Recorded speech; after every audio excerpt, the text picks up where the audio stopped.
안녕하세요.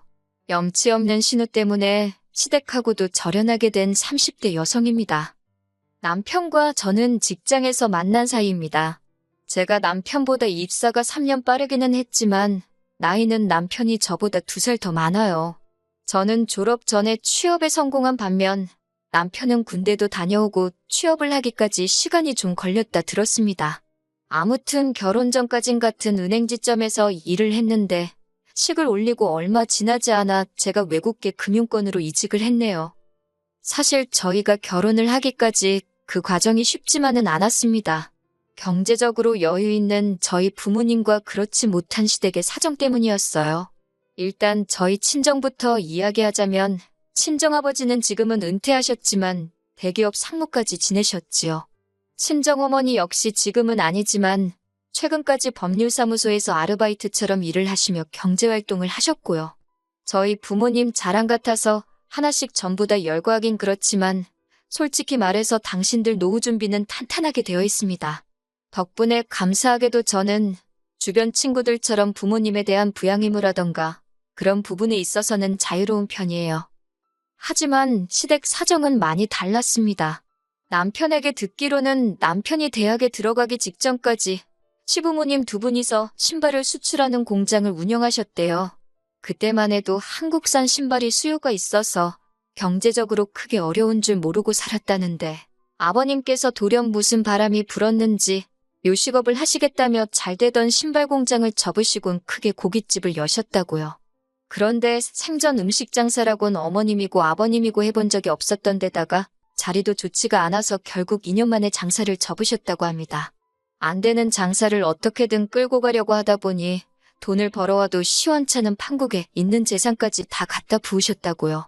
나중에는 어머님 아버님 앞으로 되어 있는 보험까지 다 해지하셨다 하니 사정이 얼마나 딱했는지 상상이 되실까요? 그런데 이런 와중에도 신우는 철딱서니가 없어서 유럽 여행을 보내달라, 승무원이 되겠다며 학원을 보내달라. 한마디로 어머님 아버님 등골을 어지간히도 빼먹었던 모양이에요.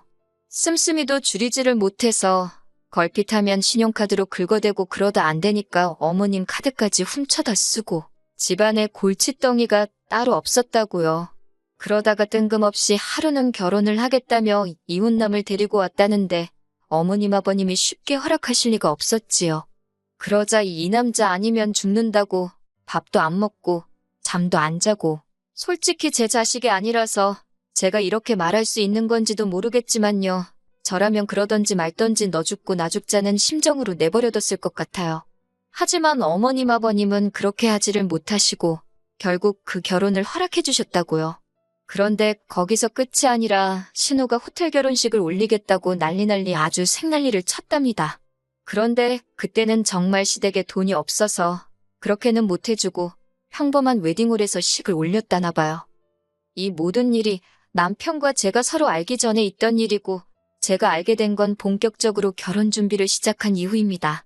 술에 취한 남편이 하소연하듯 자기 이야기를 털어놓는데 듣는 내내 딱하고 안쓰럽기 짝이 없더라고요.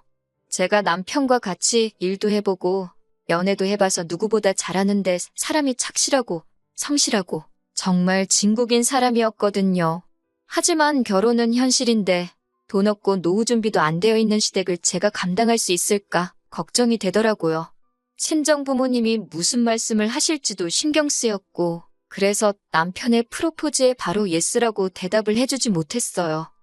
하지만 몇 날 며칠 고민을 해봐도 시댁과 남편을 떼어놓고 생각하면 이보다 괜찮은 배우자감이 있을까 싶더라고요. 그래서 일단 친정 부모님에게 보여드리고 생각하자 그렇게 마음을 먹었네요. 그리고 아니나 다를까 시부모님의 사정을 알게 되신 친정부모님께선 꽤나 염려하시는 눈치였어요. 원래 남의 집 기둥뿌리를 빼오는 법은 아니라고 하시면서요. 하지만 남편이 어머님 아버님이 지금 당장 어려우신 건 맞지만 아버님은 경비일도 하고 계시고 절대 자식한테 당연하다는 듯 손을 벌리는 분들은 아니라며 자기 한 사람만 봐주실 수 없겠냐고 단도직입적으로 이야기하더라고요. 그리고 저는 그런 남편의 돌발 행동에 꽤나 놀랐는데 친정아버지는 사나이답다고 마음에 든다 하셨어요. 솔직히 좀 당혹스럽기도 했지만 어쨌든 허락을 해주셔서 감사한 마음이었고 그렇게 저희는 부부의 연을 맺게 되었습니다. 예상대로 시댁으로부터 금전적인 도움은 전혀 받지 못했습니다. 결혼식은 친정부모님이 전부 부담하셨고요. 어차피 친정부모님을 보고 오신 하객분들이 많았기 때문에 저희로서 크게 부담스럽거나 속상할 상황도 아니기는 했어요. 그리고 친정아버지께서 하나뿐인 딸 결혼시키는데 좋은 데서 시키고 싶다 하셔서 연예인들이 식을 올리기로 유명한 5성급 호텔에서 식을 올리게 되었습니다. 여러 가지로 행복하고 축복받았다 싶은 하루였어요. 하지만 이후로 생각지도 못한 일들을 겪게 되었습니다. 그건 바로 어린 신우의 자격지심에서 비롯된 질투였지요. 발단은 제 결혼사진이었습니다. 시부모님이 저희 결혼사진이 나오거든 하나 액자에서 당신들 집에 걸어놓고 싶으시다며 가져다 달라 하셨거든요. 그래서 식장에서 시부모님과 함께 찍은 사진을 크게 인화해 가지고 갔습니다. 그랬더니 신우가 노발대발 악을 쓰더라고요. 일부러 자기 기죽이려고 야외에서 찍은 것도 있으면서 식장에서 찍은 걸로 가져온 거냐고요. 제가 결혼식을 올린 식장이 신우가 그토록 결혼식을 올리고 싶어 하던 식장이었다는 건 전 전혀 몰랐는데 말이지요. 신우는 어머님 떨어 둘 중 하나만 걸어놓으라며 딸인지 며느리인지 고르라는 말도 안 되는 억지를 써댔는데 어머님이 난처한 듯 제 눈치를 보시길래 저는 괜찮으니 계속 신우네 사진을 걸어두시라 했습니다. 남편도 어이가 없다는 듯 고개를 절레절레 흔들더라고요. 이후로도 명절이나 시부모님 생신 때 만나기만 하면 신우는 말도 안 되는 이유로 시비를 걸어왔어요. 제가 브랜드 핸드백을 들고 가면 돈 자랑하는 거 좀 보라고 그러고 어머님 아버님 드시라고 과일이라도 보내드리면 직접 안 가지고 오고 택배로 보내는 게 아주 시댁을 무시하는 거라 그러고 도대체 무슨 생각을 하고 살면 사람이 저렇게 베베 꼬일 수 있나 신기할 정도였지요. 그리고 그럴 때마다 어머님 아버님은 저에게 미안해 하시면서도 단 한 번도 제 편은 들어주지 못하시더라고요. 당신들 딸 성격이 한마디로 모 같아서 그런 거니 그냥 저더러 이해해 주라는 식이셨어요. 까놓고 말해서 신우가 못했고 제가 잘했다 그런 소리를 듣자는 건 아니었지만 최소한 신우를 한 번쯤은 알아들어 먹게끔 혼이라도 내주셨으면 이 정도로 서운하지는 않았을 거예요. 아무튼 저도 사람인지라 잘하고도 욕먹는 상황이 반복되니 한 2년쯤 지나서는 딱히 뭘 해드리고 싶은 생각도 안 들고 그냥 중간만 가자 그렇게 되대요. 그런 동안 남편은 무얼 했냐면 솔직히 적극적으로 중재를 하려 든다거나 그런 건 없었어요. 그래도 제 억울한 마음을 유일하게 알아주는 사람이었기에 그거 하나 의지하며 서운한 마음을 달랠 수 있었네요. 그리고 남편은 남편대로 저희 친정아버지랑 낚시도 다니고 살가운 사위 노릇을 하려고 노력해 주었고요. 하지만 얼마 전 있었던 일로 신우뿐만 아니라 시부모님과도 저희 부부는 연을 끊게 되었습니다. 지금 다시 생각해봐도 도대체 신우의 정신나간 사고방식을 이해할 수가 없네요.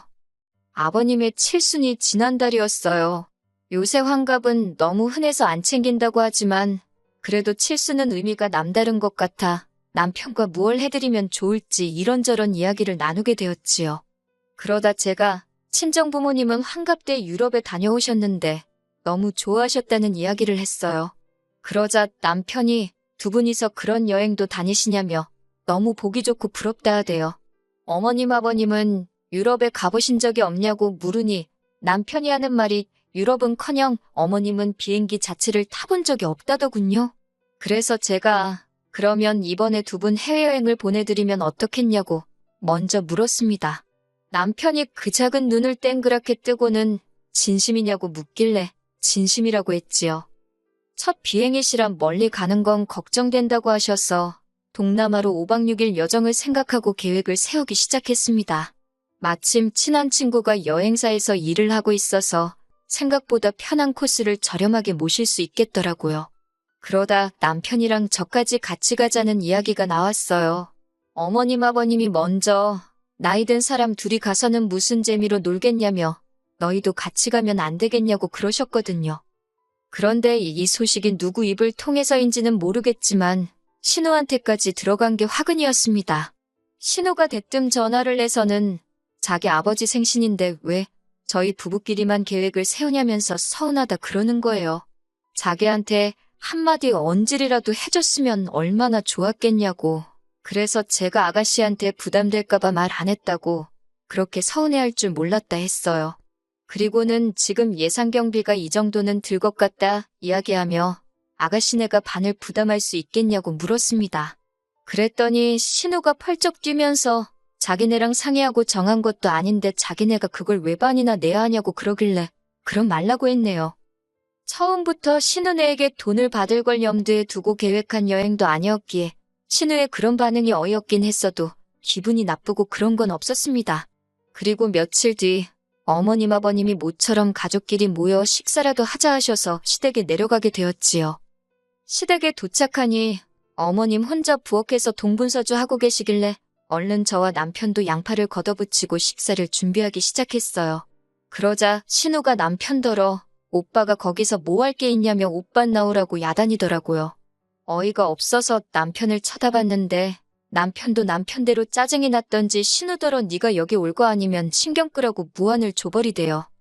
그렇게 식사를 하고 후식을 먹다가 아버님 칠순 이야기가 나왔습니다. 아버님이 벌써 주변 분들에게 아들 며느리랑 여행 간다고 자랑을 다 했다며 말씀을 꺼내셨거든요. 그러자 신우가 갑자기 포크를 던지듯 내려놓더니 저더러 자기네만 빼놓고 기어이 그 여행을 가야겠냐고 소리를 지르는 거예요. 황당하고 어이가 없어서 제가 신우를 쳐다보니까 저더러 야, 너 그러면서 돈 가지고 사람 무시하지 말랍니다. 있는 집 딸이라고 유세 부리는 거냐면서 여행을 갈 거면 다 같이 가던가 아니면 안 가야지 왜 자기네만 빼놓고 가냐고 그래요. 그래서 제가 아가씨한테도 물어보지 않았냐 그랬더니 돈 보태기 싫다 하지 않았냐 그래놓고 웬 억지냐니까 저더러 왜 어머님 아버님 건 내주고 자기네 건 안 내주냐입니다. 어처구니가 없어서 억지도 이런 억지가 어디 있나 싶더라고요. 그런데 그때 어머님께서 저더러 잠깐 보자 하시대요. 그래서 부엌으로 따라가니 저더러 미안하다 하시면서 그냥 어머님 아버님 말고 신우네 데리고 여행을 갔다 오랍니다. 당신들 여행 보내주려고 한돈으로 신우네를 데리고 가라나요? 황당하고 기가 차서 지금 그게 무슨 말씀이시냐 못 들은 걸로 하겠다 하는데 그때 신우하고 남편이 부엌으로 들어왔어요. 둘 다 어머님이 하신 소리를 듣고 쫓아온 모양이더라고요. 남편이 어머님더러 그게 무슨 말도 안 되는 소리냐며 여행은 가기로 한 거니 그냥 가시면 된다 했습니다. 그런데 옆에서 신우가 한다는 소리가 어머님이 자기 해주라는데 왜 그 말은 안 됐냐면서 자기는 기분 나빠서 여행 대타로는 안 간다고 돈으로 달랍니다. 진짜 전후사정 모르는 사람이 봤으면 신우가 저한테 무슨 돈이라도 맡겨놓은 줄 알았을 거예요. 그리고 그때 남편이 어머님한테 신우를 가리키며 언성을 높이더군요. 자꾸 오냐오냐 해주니까 시집까지 간 애가 똥인지 된장인지 분간도 못하고 지 승질머리대로 하려들지 않냐고. 그러면서 계속해서 신우를 그렇게 옆구리에 끼고 사실 생각이면 당분간 아들인 자기한텐 연락하지 말라 그러대요. 생각지도 못한 남편의 강수에 놀란 제가 왜 그렇게까지 말을 하냐고 어머님 아버님 속상하시게. 그러자 남편이 속상하셔도 어쩔 수 없답니다. 자기 여동생더러 뭣도 없는 게 어지간히 유난이라며 받아주는 것도 한계가 있다고요. 그리고 그날 이후로 신은혜와는 물론이고 시부모님과도 뜻하지 않게 연을 끊게 되었습니다. 제가 표현은 연을 끊었다 하지만 솔직히 어머님 아버님한테 일방적으로 연락은 계속 오고 있어요. 그런데 그 내용이 저희한테 미안하다가 아니라 그래도 신우라며 제 입장에선 어쨌든 시댁 식구니까 어렵게 생각하고 존중해줘야 한다나요. 그러면서 그냥 미안하다고 한번 숙이고 들어오래요. 제가 중간에서 역할만 잘하면 저희 남편도 못 이기는 척 넘어올 거라면서 그 문자를 저 혼자 보고 가슴에 묻었어야 할까요? 하지만 저는 결국 남편에게 다 보여주었습니다. 남편 하나 보고 이 결혼을 한 건데 남편한테까지 숨겨가며 참고 살긴 싫더라고요. 그리고 다행히 남편은 이번에도 제 편에 서주었습니다. 어머님 떨어 계속 이렇게 하실 거면 그냥 모르는 사람처럼 살자고 했더라고요. 하나뿐인 딸한테 넘치는 효도받고 사시라면서요. 아버님 생신은 어떻게 잘 챙기셨는지 어쨌는지 모르겠어요. 식사라도 하시라고 당분간은 마지막이다 생각하고 20만 원 보내드렸는데 솔직히 부모 자식은 하늘에서 맺어준 인연이라는데 평생 안 보고 살 수야 있겠어요? 가능할 거라 믿지도 않고 원하지도 않네요. 하지만 적어도 다시 마주하는 그때에는 어머님 아버님이 저희 진심을 알아주시고 신우에게도 보다 객관적인 눈을 갖고 계시기를 바랄 뿐입니다.